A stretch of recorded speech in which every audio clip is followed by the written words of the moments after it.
BBTV! Hey everybody, it's me, Bryson Booker, with another, yes, another, I'm getting most of these GameCube done reviews out of the way.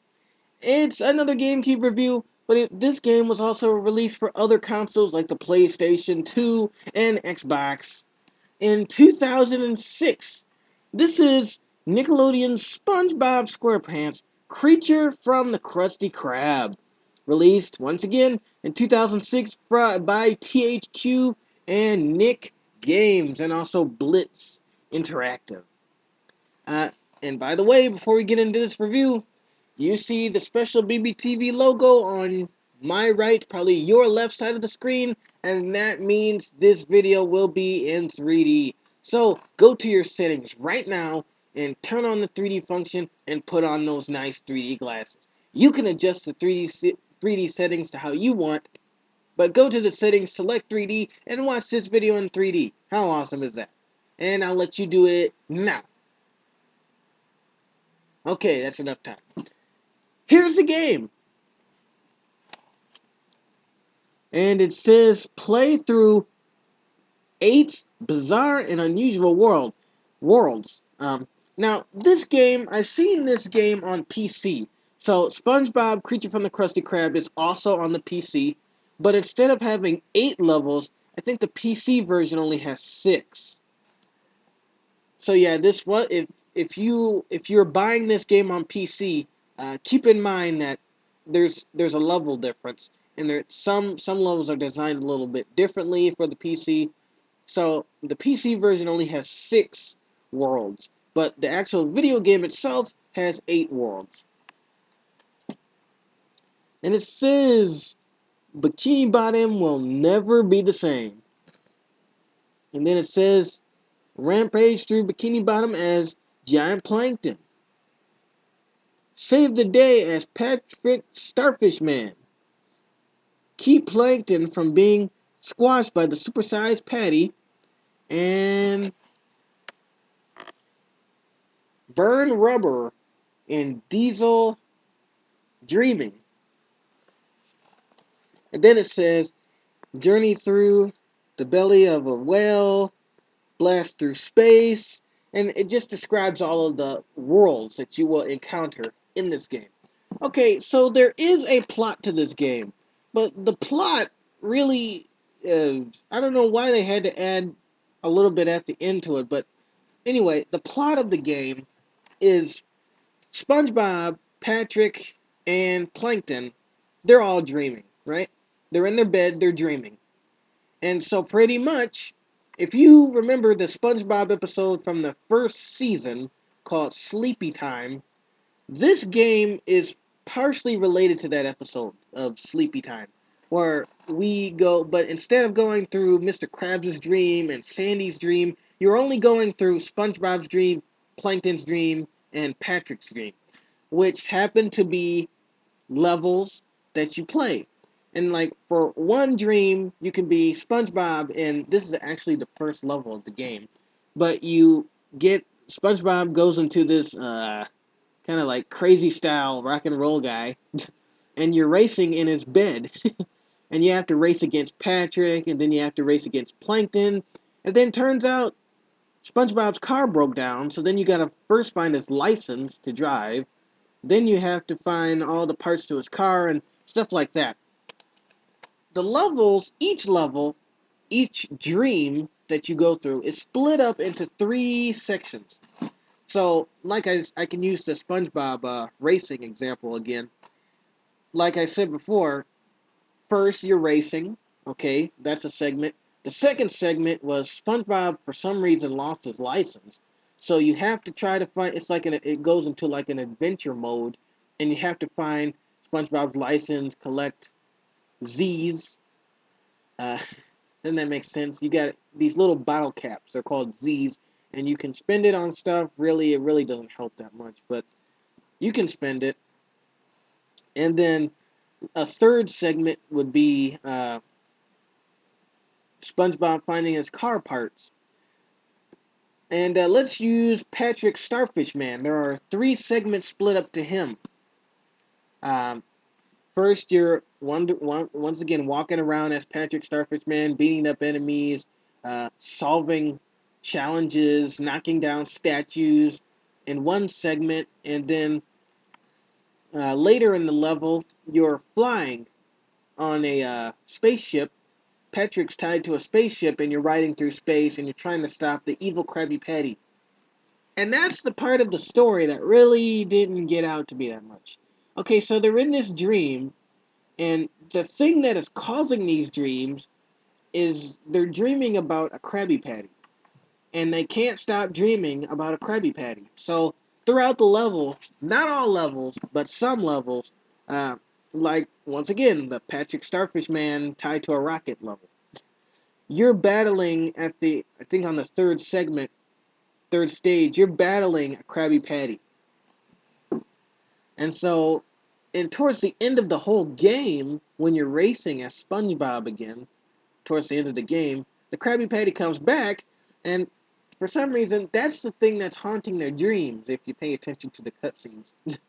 But that's the thing that's haunting their dreams, and I don't really understand that. Why would a Krabby Patty be haunting? Why would a hamburger be haunting you in your dreams? But I don't know. It doesn't make any sense. The level design is pretty good. They did a nice job there. The moves work excellent. The jokes, of course. This is 2006. Remember, Steven Spielberg, the guy who created SpongeBob, left the show, and they also got rid of Derek Dryman, who did most of their creative work.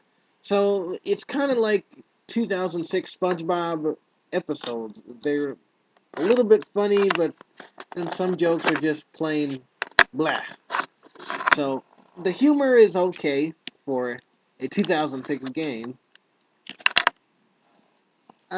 There are mini games.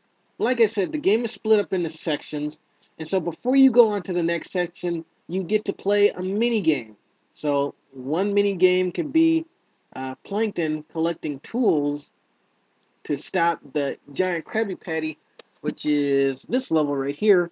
There's a mini game with Plankton, and you have to sneak around and try to collect all the Plankton's inventions to create something. But you have to avoid the Krabby Patty from coming and pouncing on you. And then you collect Z's. Once again, that weird name they gave them. They gave the coins Z's.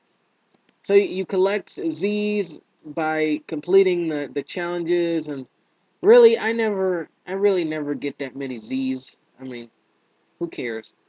They're just mini games. But there is plenty for you to do in this game, and there's also a free play mode, so you can go back and replay the levels of your choice.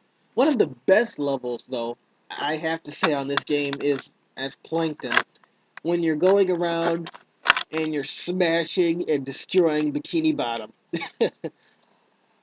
If that's not the best level on this game, I don't know what is. I mean, you're in Plankton's dream, and you're going around smashing things and pouncing on things and tearing up screens and stuff. It's awesome. I love it. That's my favorite level. And then you come back as SpongeBob on the next segment or level, and then you have to battle Plankton. You have to run away from Plankton, uh, flying away from him.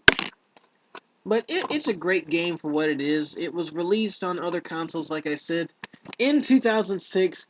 Go get it. It's SpongeBob's Creature from the Krusty Krab for the GameCube, Xbox, PlayStation 2, and other consoles. Released by THQ. Oh, and I forgot to mention one more thing. There's a multiplayer mode. So, well, I never really mess with the multiplayer mode, but you and a partner can play the mini games together. You can do the racing level together. Pretty much, that's it. But it's SpongeBob SquarePants Creature from the Krusty Krab, a great game released in 2006. Go get it. BBTV! Hey everybody, it's me, Bryson Booker, and welcome to BBTV. Today I have another Pro Audio review for you, and it's another microphone. Yes, it's another microphone. But the next review I'm going to do will be my Behringer Xenix 802 mixer. I'll get a review on that for you next time. But let's do another microphone review. This is the Digital Reference Vocal Microphone. And this is the Digital Reference Vocal 100. So it says outstanding vocal reproductions, cardioid patterns. So cardioid means picks up in front of your mouth, not on the sides. It's not omnidirectional. It just picks up in front of the mouth. All metal body and gold-plated XLR connectors. And then let's see. Right here shows you the polar pattern. So as you can see, it picks up a little bit on the sides, but majority in the front of the microphone, and then your frequency response. It's lots of shiny highs in this microphone than there is lows. So let's take it out of the box. I actually keep this microphone in the box because I don't have another bag for it. I need a bag. But this is really what you get in the box. Really can't see. Here we go. This is really what you get in the box. You got the styrofoam and then the microphone itself in plastic. And no, I think you got a microphone clip too, but I have that somewhere else. Here is the microphone itself. Look how small it is. Very small, very, this is not a big frame at all, or screen, no, diaphragm, I'm sorry. This is not a very big diaphragm at all. It's kind of small, but it does pick up very well. This is the majority area where it picks up. It does not pick up down here.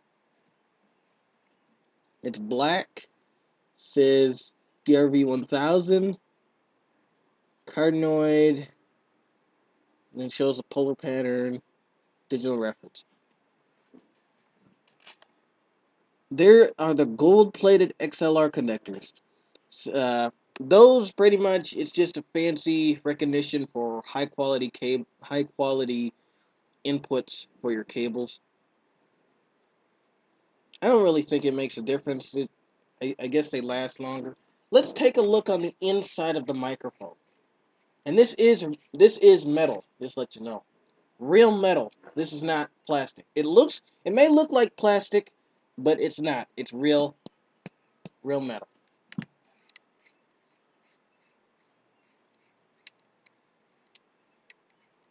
Take a look at the capsule itself. There it is. This is the microphone capsule. Once again, it's not that big. Not that big at all. And then here's the inside. It's all black. You can't really see it, but there's foam in there.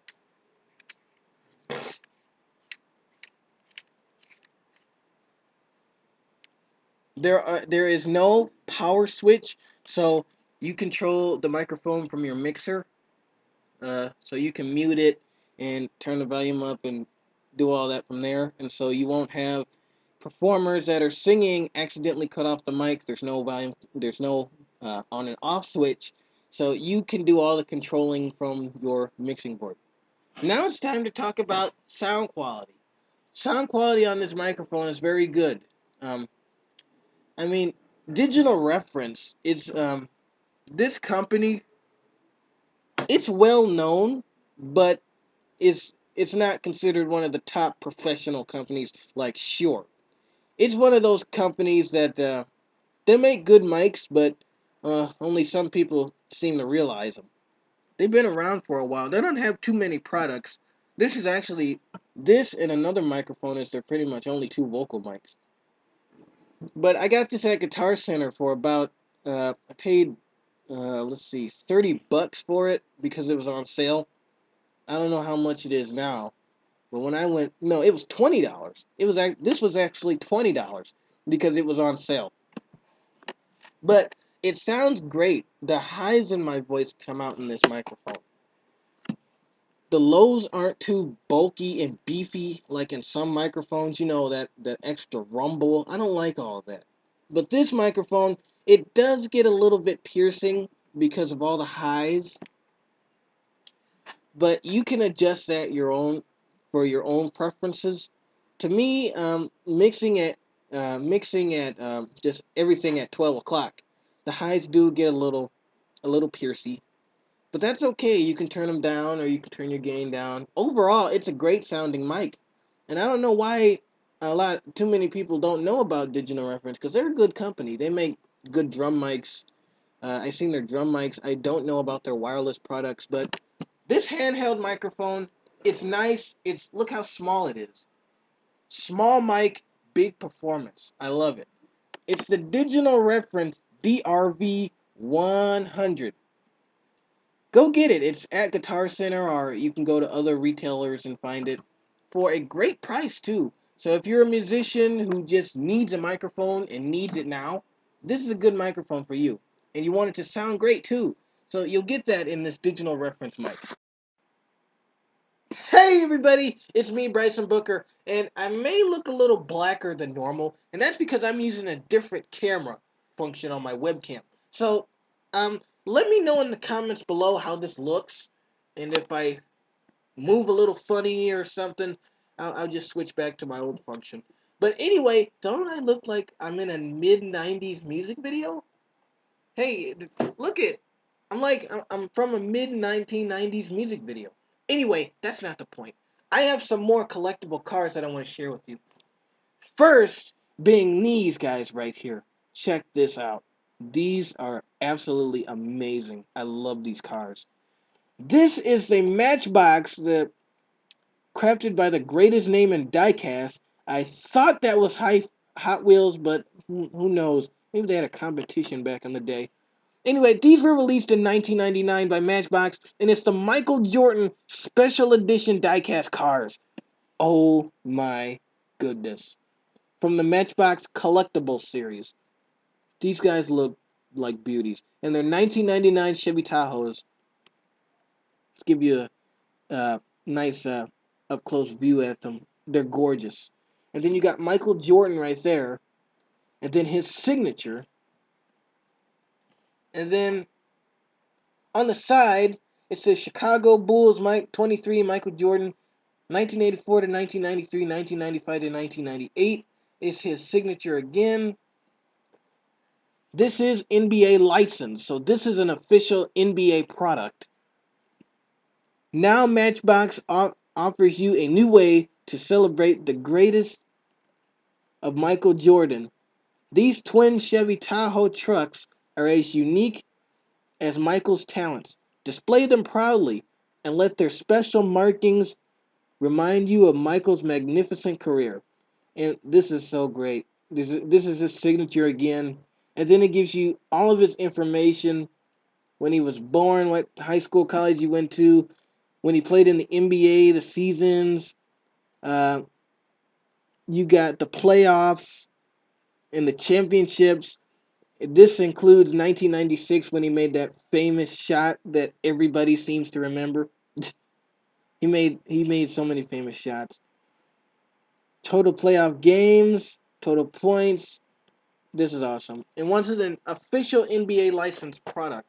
So you got the sticker seal of approval on the side there, along with the Chevy logo. This is an awesome set. I do not recommend this set enough. 90s fans, Michael Jordan fans, NBA fans, car collectors, this is a set for any collector. Matter of fact, I like it for the 90s nostalgic it is, and Michael Jordan was my favorite basketball player. Still is to this day, even though he doesn't even play basketball anymore. I still like Michael Jordan. Okay, the next thing I have is from these guys called the Johnny Lightning. Johnny Lightning was a car club back in the 90s, early 2000s. This particular car is from 2001, and it's the Willie Gasser series.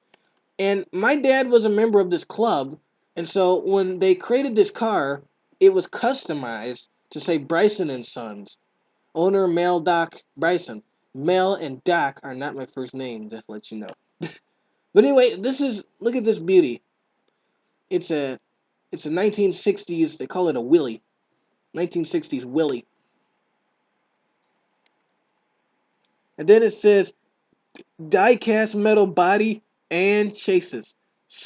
Best specially designed for the adult collector. I am considered an adult because I'm 15, and I'm not taking this out of the package. I never did, even when I wasn't an adult. And then it gives some information about the company, how they collect cars from the early 60s. You all could pause that if you want to read it. Okay. And then it says Tom Clinton's, these were members of the club. Doc Bryson's Bryson and Sons, obviously that was my dad. My dad had a different name, but he named it after me. And then this is information about the club. So you like collecting cards, join the club. Johnny Lightning Collectors Club. And you got all this information, pictures, photos, collectible cars. I can somebody please tell me if these guys are still around? I have no idea. This car is from 2001. So, and it says JohnnyLightning.com. So, does anybody know the real people who made it was Playing Mantis toys? So, this is awesome. This is awesome. Once again, if you guys know if Johnny Lightning is still around, let me know. Let's see what they have nowadays. And this is very good. We all know Matchbox is still around. They don't really create these like they used to. It's kind of more kid related now. All their toys and toy cars and play sets. But back in the day, Hot Wheels and Matchbox made some serious collectibles. Awesome collectibles. So anyway, if you don't have both of these in your collection, obviously this one was customized, but you can find other Johnny Lightning collectibles. Go get them. 90s fans, basketball fans, car collectors of all ages will enjoy keepsaking these cars. I will. I already have for about 15 years. And, well, this one about, let's see, like 11 or 12, but this one's older. 15 years, and I'm never taken it out of the box. And it'll always be a collectible. Awesome cars. And that's my video. Thanks for watching. BBTV! Hey everybody, it's me, Bryson Booker. And before I get into the review today, this portion of BBTV is brought to you by Diet Coke. Refreshing. Go to odd.com for more. Now, into the review. In my hand, I have a classic Game Boy game from 2002. Sorry if my voice is kind of muddy. Just got up this morning. But it's the Rugrats. You can't see that because of that $4.99 stickers. Yes, I got it that cheap at GameStop. You can't really see it because it's in the way, but it says Rugrats I Gotta Go Party from THQ and Nickelodeon, released in 2002. A very decent party game. And I have my Game Boy here, so along the way I'm going to be showing you some kind of snippets of the game. Now I can't really play and review at the same time, so I'm not like those professionals. So I'm just gonna show you a couple of scenes from the game. But anyway, there's the basis of this game. It's a party game, and it was meant for multiplayer.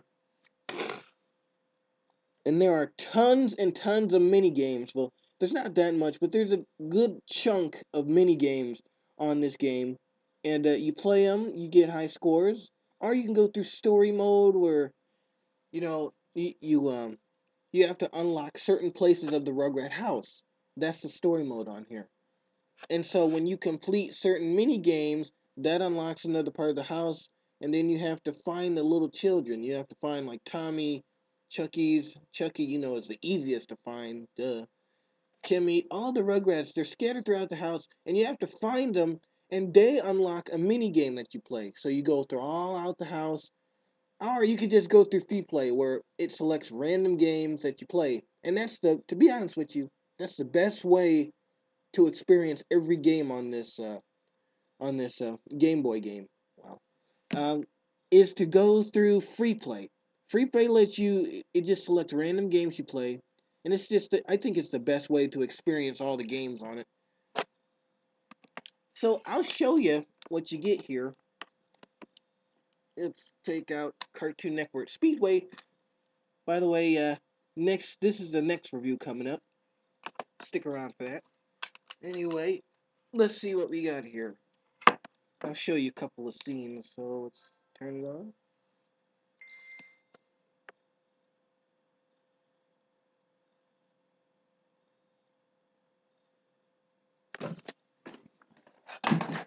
Turn off my light.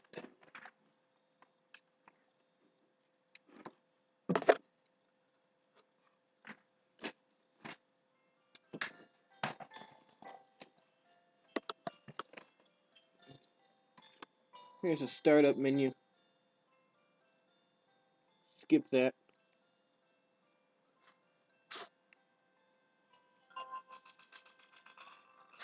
So you got single player, multiplayer. So I'm just going to do single player.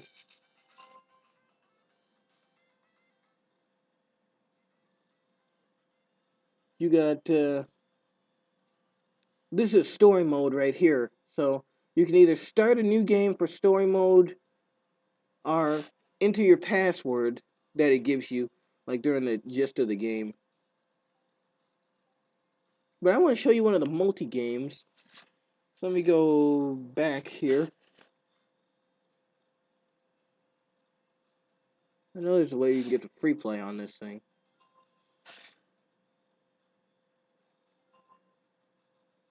There we go.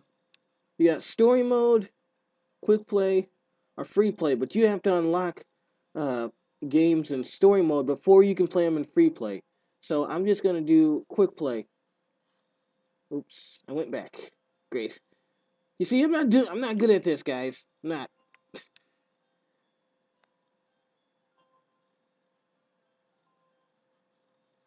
Okay, quick play. And it selects a game at random, okay? Entering the free play. You all can read that, pause it and read it if you want. Yeah, you're just trying to get the best score pretty much in quick play. Now let's see what the first one is. Spike's Saloon. I'll give you an example of what some of the mini games are like. So this one, you're in a maze racing for Spike, and you can't crash into obstacles. And then it shows you what controls you use. That's pretty nice.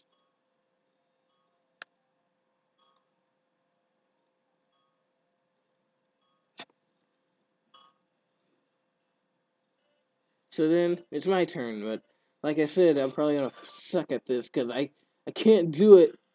Uh,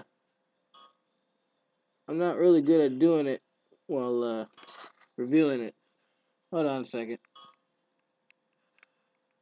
You can't pause it at all. It won't let you pause it. Let's see.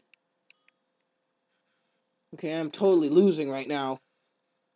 I'm losing.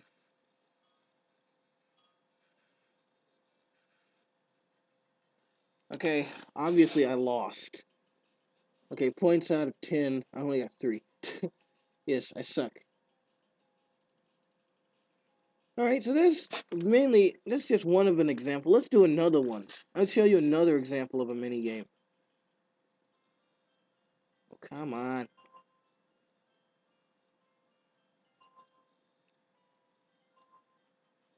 Here's another example of a mini game.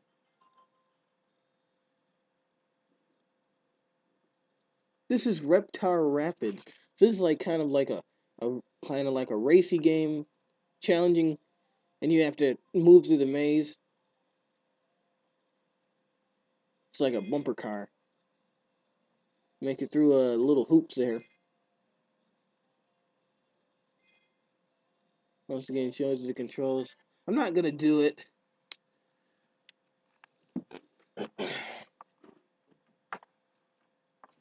I just wanted you guys to feel like a basic thing. I actually should have showed you story mode, but it's kind of simple. Story mode. All you have to do is find the Rugrat characters throughout the house, and some of them hide in really stupid but ridiculous places in the game. So it might take you a while to do it, but hey, once you get a certain amount of characters, it gives you a password, and that's how you can open it where you left off. So it's Rugrats Gotta Go Party, released in 2002 by Nickelodeon and THQ. It's a great game. I mean, the mini games might get boring after a while because they go in the same rotation, and some mini games appear more than once. Like for example, in Quick Play, uh, Reptar Rapids may come once, but then 2 games later, Reptar Rapids comes again. So it's good for when you're having nothing to do for the next 15 minutes, but for a whole hour you might get bored with it. But it's still a good game. Rugrats Gotta Go Party from Nickelodeon and THQ. Thanks for watching. BBTV. Gameboy.